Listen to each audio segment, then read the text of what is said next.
चलिए अब इसमें देखते हैं मिसलेनियस का क्वेश्चन नंबर 10 है। अब क्या कह रहा है, पहले इस क्वेश्चन को समझते हैं, कैलकुलेशन आप लोग करेंगे। कैलकुलेशन दबा के मिस्टेक हुई हैं तो यार समझो ना बात को। हाँ, तो कह रहे हैं कि एक मार्केट में कोई प्रोडक्ट है XYZ, कोई भी प्रोडक्ट हो सकता है, मान लो किसी भी तरह के आप समझ सकते हैं, जैसे बॉल, बैट, स्टम्प, कुछ भी समझ सकते हैं। ये मार्केट 1 है, मार्केट 2 है, इस तरीके से है। इस क्वेश्चन को पहले फील कर लो ना तो आ जाएगा समझ में। क्या कह रहे हैं कि 10,000 X आइटम बनाते हैं मार्केट 1, मार्केट 2 वाई प्रोडक्ट का 2,000, इस तरीके से। अब इनको बेच रही है। यार ये बताओ, जब प्रोडक्ट बनाए तो उनको बेचेगी भी। तो X आइटम इतने रुपए का, Y आइटम इतने रुपए का, Z आइटम, Z आइटम इतने रुपए का। तो टोटल रेवेन्यू मतलब टोटल कितने का व्यापार उन्होंने कर लिया। तो हम क्या चाहते हैं, सुनिए जरा, हम ये चाहते हैं कि इसका इसके साथ मल्टीप्लाई हो जाए और ऐड हो जाए। सुनो, अगर ये क्लास 6 में क्वेश्चन होता तो आप कैसे करते इसको, तो आप ऐसे करते इसे नॉर्मल 10,000 में 2.50 और यही आंसर भी आता। 2,000 में 1.50 और 18,000 में 1 का मल्टीप्लाई करते आ गया। क्यों? जब हमने 10,000 आइटम बनाए और एक आइटम को इतने रुपए में हम बेच रहे हैं, तो यही आ गया टोटल रिवेन्यू। ये तो क्लास 6 में पढ़ा था। अब मैट्रिक्स का यूज़ करके हम देखो कैसे करेंगे। तो देखिए मैट्रिक्स बनाते हैं। एक तो हमारे पास मैट्रिक्स ये रहा और एक XYZ के जो रुपीज़ है, तो इसको ले लो 2 किसी को कैसा भी ले सकते हैं। ये मार्केट 1 की अगर बात करते हैं और ये कितना 1। अब इसका ऑर्डर कितना था 1/3। तो अंडरस्टूड है कि अगला जो मैट्रिक्स होगा उसका ऑर्डर 3 समथिंग होगा। तो इसको रुपए को लिख देते हैं इस तरीके से, या इसको आगे पीछे कर तो कोई ऐसी दिक्कत नहीं है, ठीक है। तो ये मैथ्स है, रटेंगे नहीं कुछ भी चीज़। अच्छा, इसका ऑर्डर कितना 3/1 का है। तो ये मार्केट 1 की बात अगर हम, अरे कहाँ जा रहा हूँ, ये मार्केट 1 की बात है। तो अब देखिए, अब मल्टीप्लाई करिए तो 1/1 ऑर्डर का आएगा, क्या आएगा इसका रो बाई कॉलम। तो 2.50 में मल्टीप्लाई होगा 10,000 का, प्लस 1.50 मल्टीप्लाई होगा 2,000 का, और 1 में मल्टीप्लाई होगा 18,000 का। तो ये मार्केट 1 का रेवेन्यू आ गया। कुछ भी आए भी मैं देख कर ही लिखूँगा, कैलकुलेशन करके वीडियो भी लेंदी होगा और फिर आप भी समझ जाइए। मार्केट 2 की बात करते हैं, तो मार्केट 2 का रेवेन्यू निकालते कुछ नहीं है और उसको मैं डायरेक्ट ही करता हूँ। इसी तरीके से ये आ जाएगा और यहाँ पे केवल वैल्यू चेंज हो जाएगी, ठीक है सर। तो 2.50, 1.50 और ये 1.0, इधर केवल क्वांटिटी चेंज हो जाएगी। X आइटम दिस, ये 20,000, ये 8,000। अब क्या करना है, इनका मल्टीप्लाई कर दें। मार्केट 2 का रेवेन्यू कितना आ जाएगा, तो बस इसको ऐड कर देना। 2.50 प्लस 6,000, 1.50 प्लस 1 अब ठीक है। अब मैं इनका आंसर देख के लिखूँगा। तो जल्दी से आंसर शीट में क्या दिया है, मार्केट 1 का जो रेवेन्यू है इसका, तो ये 46,000 और इसका जो आ रहा है, अब ये मत कहना यार मल्टीप्लाई तो आता ही होगा, मुझे भले ही नहीं आता, आप लोग तो कर ही लेंगे। चलिए मार्केट 2 का हो गया। तो पहला क्वेश्चन हमारा कंसेप्ट पे ध्यान दो, बस कंसेप्ट, ठीक है। फिर क्या है कॉस्ट, इनकी कॉस्ट। अब देखो, जब यार आपने कोई आइटम बेचा तो उससे पहले बनाया भी होगा। जब आपने बनाया है तो पैसे खर्च भी होंगे। तो X आइटम बनाने में इतना खर्च कंपनी का, किसी का भी खर्च हो रहा है, तो अब कॉस्ट और निकाल लेंगे। फिर बोला गया कि आपको प्रॉफिट हुआ कि लॉस हुआ। अगर ये ज़्यादा है और कॉस्ट कम है तो प्रॉफिट हुआ होगा। तो चलिए अब मैं सेकंड पार्ट की बात करता हूँ मार्केट 1 के लिए। तो बस यही हो जाएगा 2, 1, 0.5 और ये इधर हो जाएगा, ये कॉस्ट की बात कर दी इन्होंने इधर, बस कि इतना भैया पैसा हमारा खर्च हुआ है। तो अगर इसका मल्टीप्लाई करूं और कॉस्ट 1 की बात करूं मैं, तो ये आ रहा है 31,000। तो देखिए, अगर मैं मार्केट 1 की बात करता हूं, तो मार्केट 1 की अगर मैं बात करता हूं सर, तो इसको प्रॉफिट हुआ है 46,000 रुपये का बेचा और 31,000 का क्या जेब से खर्च किया है। तो प्रॉफिट हुआ कितने का, प्रॉफिट हुआ इसको 15,000 रुपीज़ का, ठीक है जी। तो इस तरीके से ऐसे इसका कर लेना। कंसेप्ट हमने बताया है आपको। कैलकुलेशन मुझे नहीं लगता कि कैलकुलेशन में टफ होगी। सबसे बड़ी दिक्कत बच्चों को याद है सर, मैट्रिक्स आपने कैसे बना लिया कि सर क्या हम इसको वर्टिकली बना सकते हैं, बिल्कुल बना सकते हैं। अब ये मत सोचना क्या सर इसको वर्टिकल बना दिया और इसको भी, चलो बना दिया आपको समझाने के लिए, चलो आपने बना भी दिया। तो ये वर्टिकली आपने बना दिया, तो 2.50, 1.50 और 1, और इधर इसको भी वर्टिकल बना दिया। तो यार एक बात सुनो ना, क्या इसका मल्टीप्लाई पॉसिबल है? बिल्कुल पॉसिबल नहीं है। इसका ऑर्डर कितना है 1/3, 3/1, इसका कितना है 3/1। मल्टीप्लाई पॉसिबल नहीं है। जब मल्टीप्लाई पॉसिबल नहीं तो आंसर कैसे निकालोगे, ठीक है। तो इस तरीके से ऑर्डर वगैरह ये हो जाता है। चलिए ये क्वेश्चन 11 है। अब देखते हैं इसमें कह रहा है एक्स एक मैट्रिक्स है, उसकी वैल्यू फाइंड करनी, ये दिया है। अब सुनो यार, एक्स एक मैट्रिक्स है, पता नहीं इसका ऑर्डर अभी पता लग जाएगा क्या है। इधर क्या ऑर्डर है इसको लिख लेते हैं ज़रा, 2 5 3 6, और इधर है dear minus this this this this. इसका ऑर्डर 2/3 है, इसका ऑर्डर 2/3 है। अब सुनो, अब आउटपुट आ रहा है 2/3 का। अब इसका हम कुछ पहले तो ऐसा ऑर्डर लेंगे जिससे मल्टीप्लाई पॉसिबल हो। इसके पहले 2 आ रहा तो सोचना ही नहीं, इसके एंड में भी 2 आएगा, तभी मल्टीप्लाई पॉसिबल है। अब इधर जो भी मैट्रिक्स होगा वो 2/3 का आना चाहिए। तो यार अंडरस्टूड है, इधर 2 ही तो आएगा, तो ये जो मैट्रिक्स होगा वो 2/2 का होगा। क्यों? हम जब भी मल्टीप्लाई करते हैं तो ये चीज़ अगर इक्वल है तो पॉसिबल है, और ये चीज़ मल्टीप्लाई करके जो मैट्रिक्स का ऑर्डर होता है वो ये होता है, तो 2/3 बस। अब कैलकुलेशन है आपकी, चलिए अच्छा कर देते हैं, कोशिश करते हैं।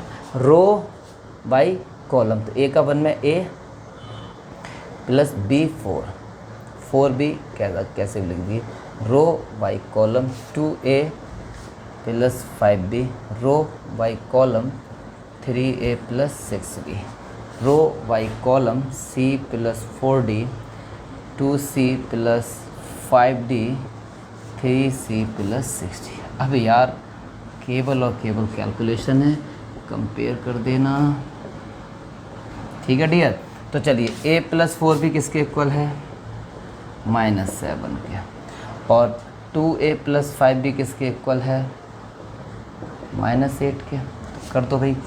अब देखिए कुछ यहाँ पे 2 का मल्टीप्लाई हम कर देते हैं, एलिमिनेशन मेथड लगा देंगे, तो 2 8 और ये 40, एलिमिनेशन लगा दिया, माइनस माइनस माइनस, ये कैंसिल हो गया, 8 is 5 गया, 3b, तो ये माइनस का है तो क्या प्लस हो जाएगा, ठीक है जी। 14 से 8 गया तो माइनस का 6 बचा, तो b कितना आ गया, -2।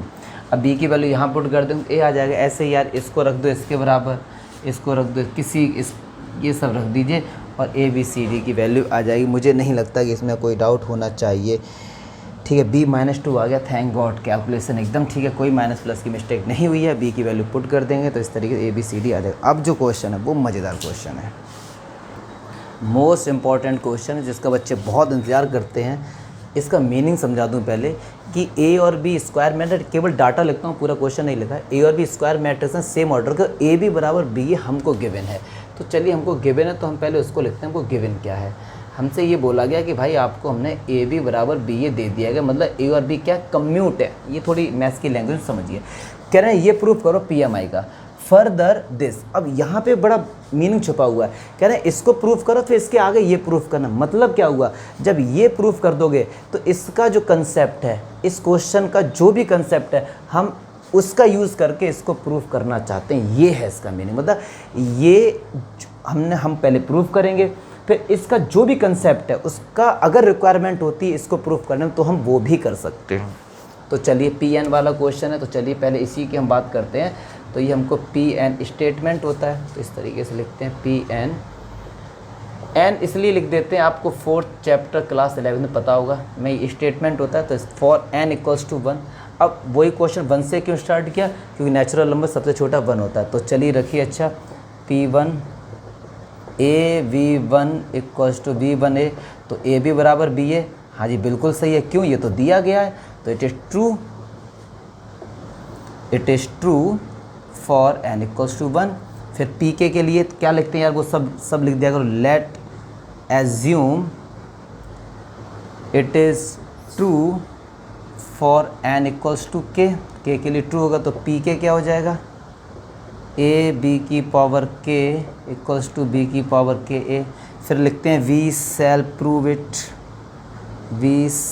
Prove for n equals to k plus 1 के लिए प्रूफ करेंगे। तो ये चलिए अब देखते हैं। तो p k प्लस 1 क्या होगा डियर, ए वी की power k plus 1 equals to B की power k plus 1 into A. अब इसमें क्या करते थे, LHS लेते थे, RHS के बराबर आ जाए तो ठीक है। तो देखो ए बी की पावर के को ऐसे लिख सकते हैं, ए बी की पावर के इंटू बी, बिल्कुल लिख सकते हैं। तो ए बी की पावर के की वैल्यू यहाँ से उठा के लिख सकते हैं, क्या, बी की power K into A and B.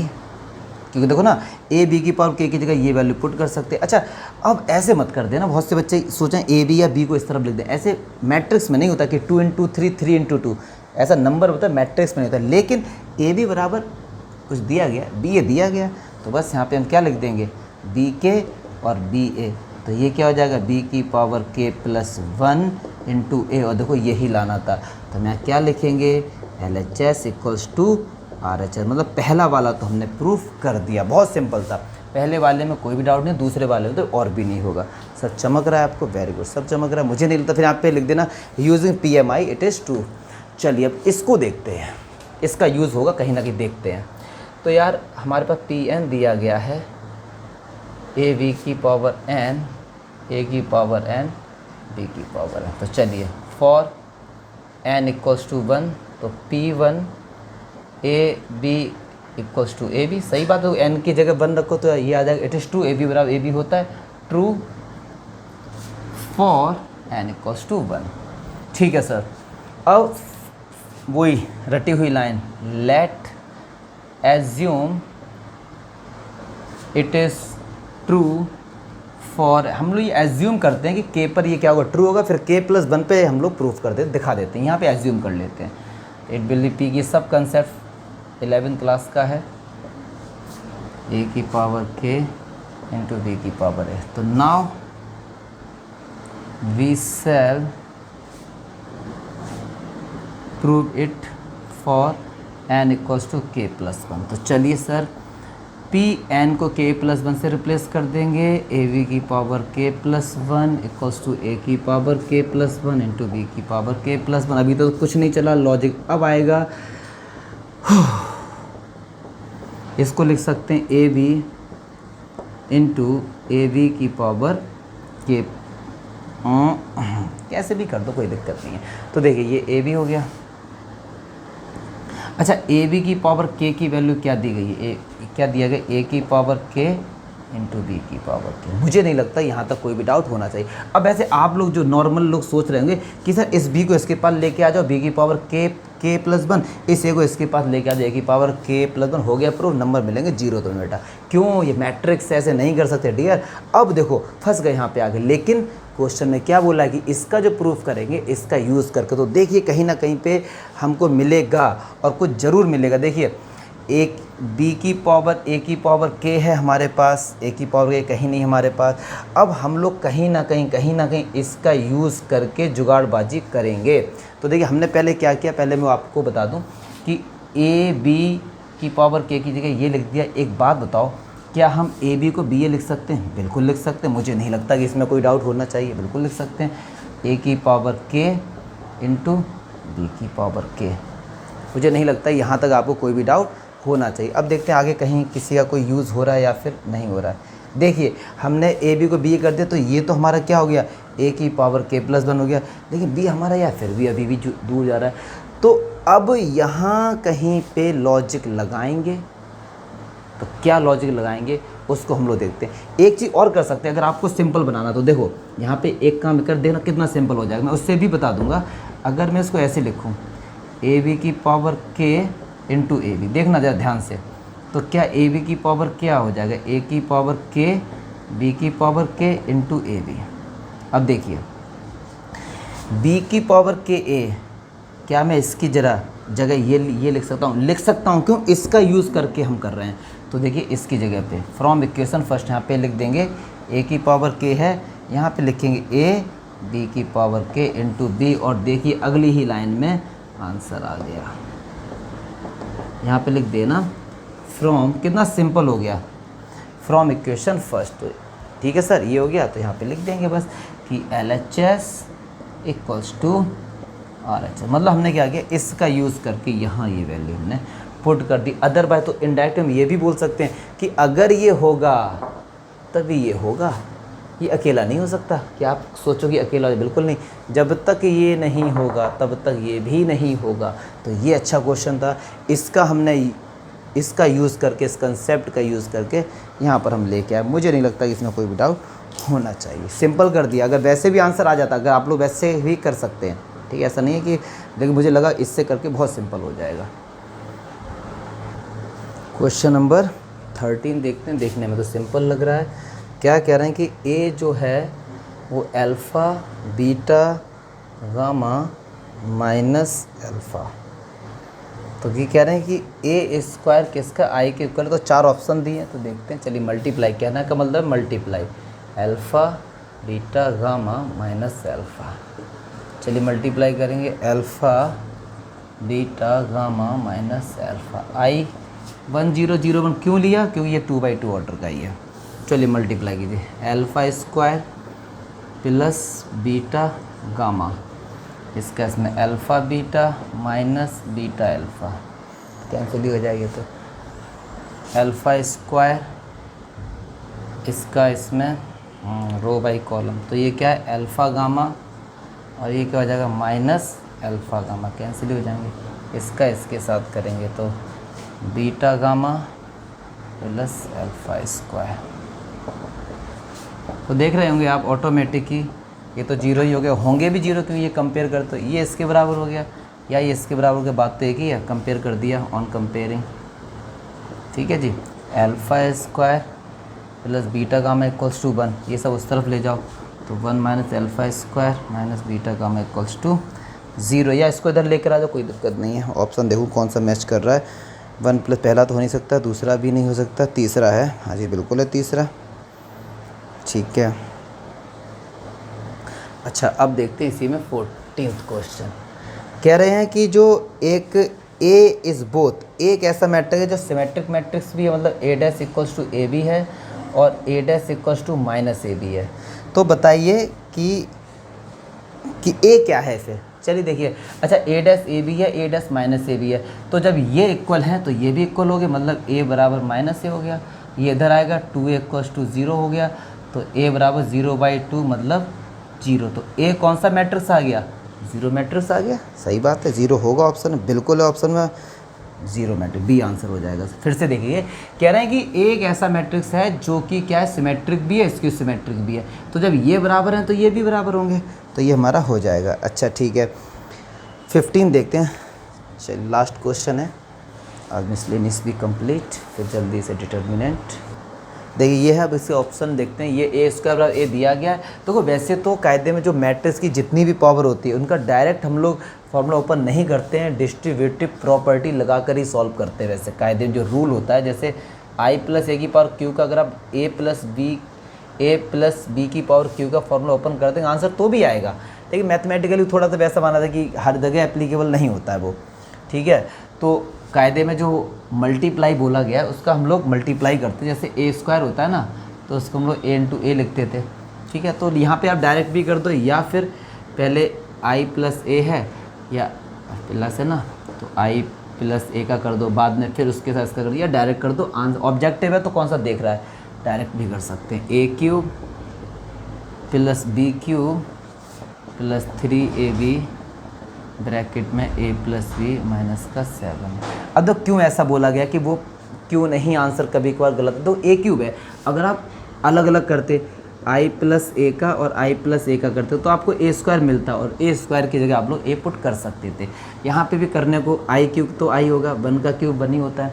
अच्छा a की पावर q को a स्क्वायर इंटू a लिख सकते हैं, सही बात है, बिल्कुल लिख सकते हैं। तो a स्क्वायर की जगह क्या लिख देंगे, a, फिर a का स्क्वायर, मतलब फाइनली क्या आ जाएगा, a आ जाएगा। यहाँ पे i को लिखो या फिर मत लिखो, 3a i plus, concept clear होना चाहिए आपकी। ठीक है सर, तो i प्लस a, अब इसका अंदर मल्टीप्लाई करेंगे 3ai plus 3a square minus का 7a। तो ये i को लिखो या फिर मत लिखो, a स्क्वायर की जगह क्या हो जाएगा, a हो जाएगा। तो 337a और ये माइनस का 7a, तो i होगा ऑप्शन में ज़रूर कहीं ना कहीं। तो इस तरीके से मिसलेनियस भी ख़त्म हो गई हमारी, तो बस पूरी ख़त्म। Enjoy the life without wife.